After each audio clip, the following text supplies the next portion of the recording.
Oke, itu presentasi dari teman-teman Anda dari kelas A dan juga dari kelas B tentang hukum dan etika media, ya.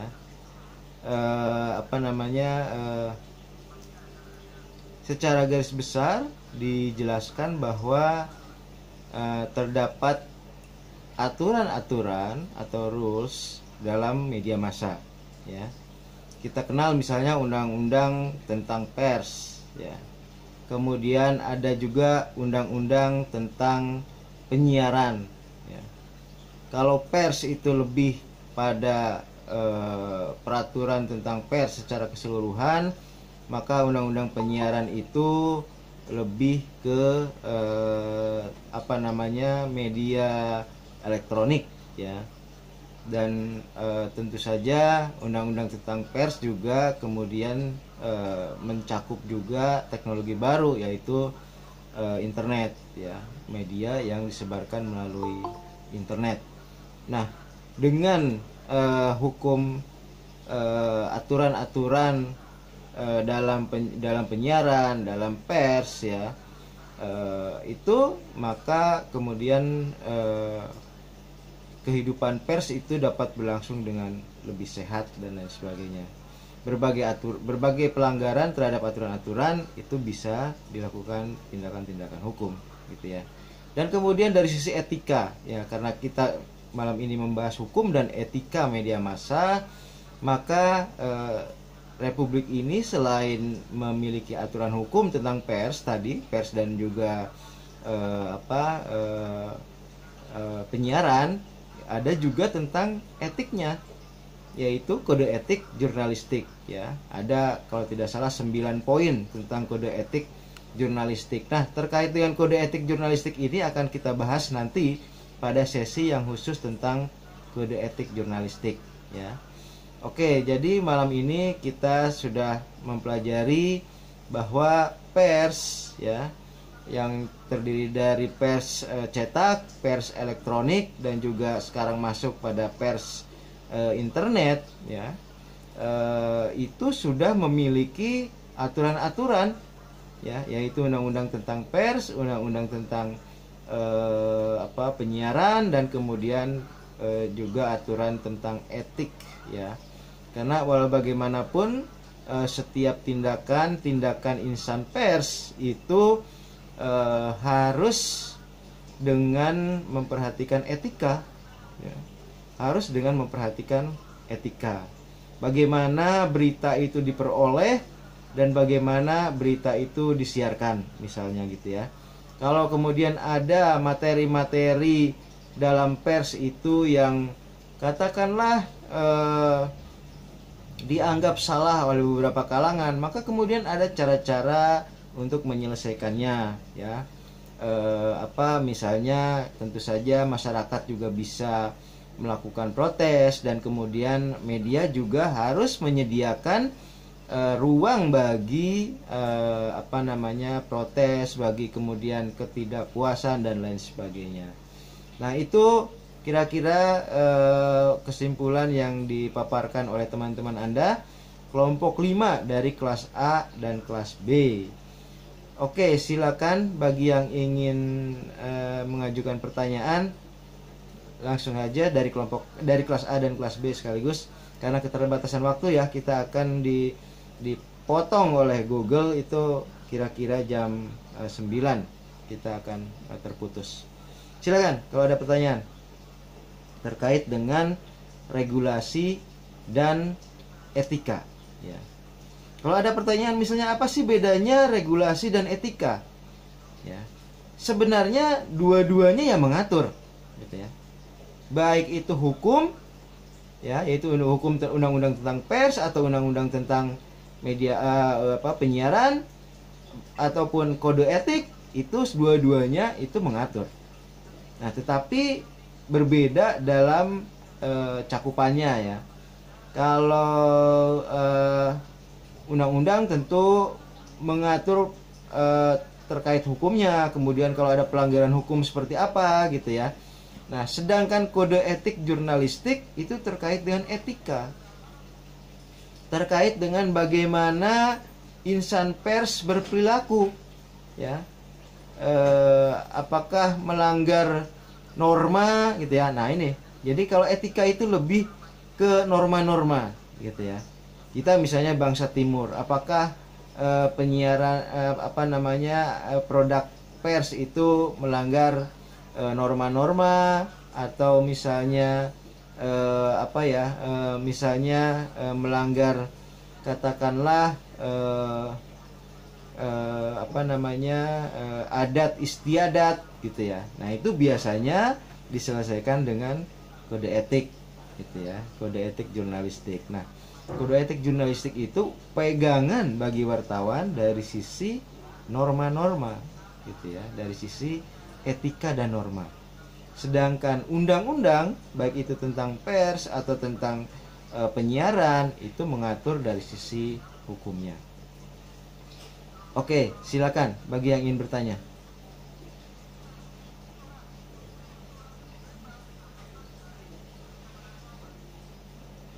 Ya, silakan Adam Khairul Aziz. Ya, silakan. Ya, Ke kelompok dulu ya, nanti dijawab oleh kelompok, apa mau ke kelompok A atau kelompok B gitu ya, di bebas saja, baru kemudian saya tambahin. Silakan. ini buat kelompok B. Jikalau dampak seperti apakah jikalau jurnalistik ini tidak mengikuti etika gitu? Dampaknya apa yang didapatkan jika tidak mengikuti etika yang ada atau regulasi yang ada? Ya, baik. Terima kasih, Pak. Saya tambahkan sedikit ya. Jadi kenapa misalnya kode etik jurnalistik itu diciptakan? Ya, antara lain ya agar tidak ada pelanggaran etika yang terjadi gitu ya. Misalnya kode etik mengatakan bahwa harus ada, katakanlah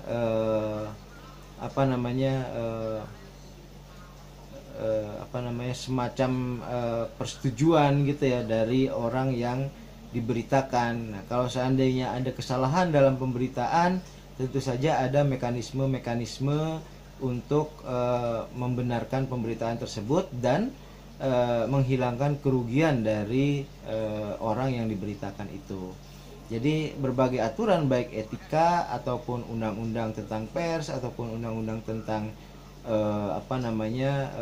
penyiaran itu diciptakan agar muncul keadilan dalam pers ya. Baik keadilan bagi orang yang diberitakan ataupun dalam pemberitaannya, ataupun keadilan bagi pembaca atau pemirsa gitu ya. Karena pers juga harus menyajikan berita yang benar. Jadi fokusnya adalah tentang keadilan. Ya, jadi baik itu aturan hukum ataupun aturan etika itu memang diciptakan agar muncul keadilan dalam media massa.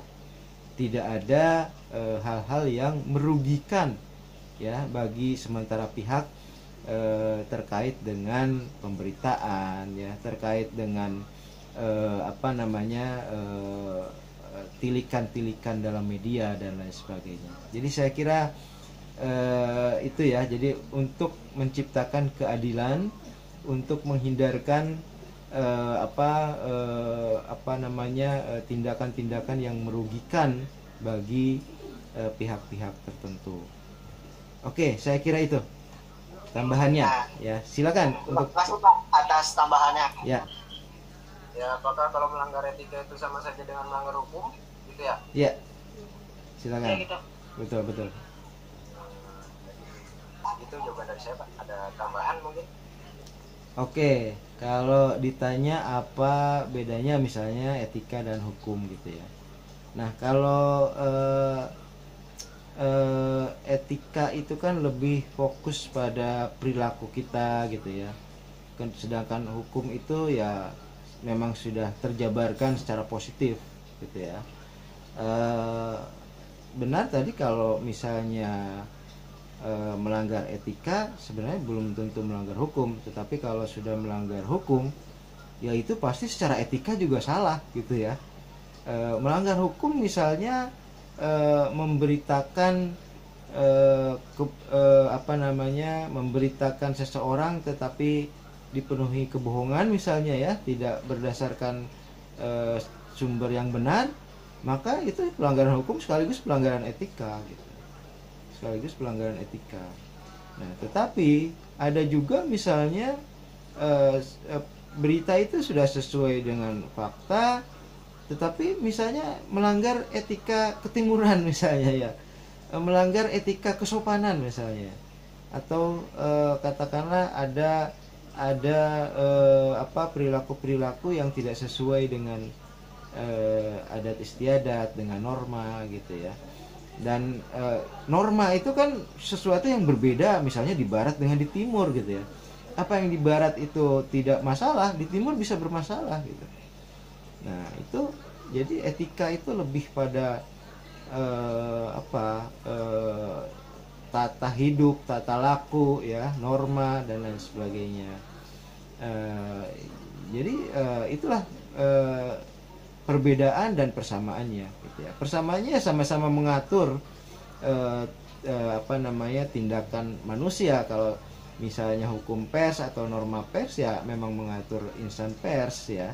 Tetapi tentu perbedaannya, yang satu adalah dari sisi hukum positif, tadi benar dikatakan oleh Wildan, hukum positif yaitu hukum, dan yang satu lagi adalah dari sisi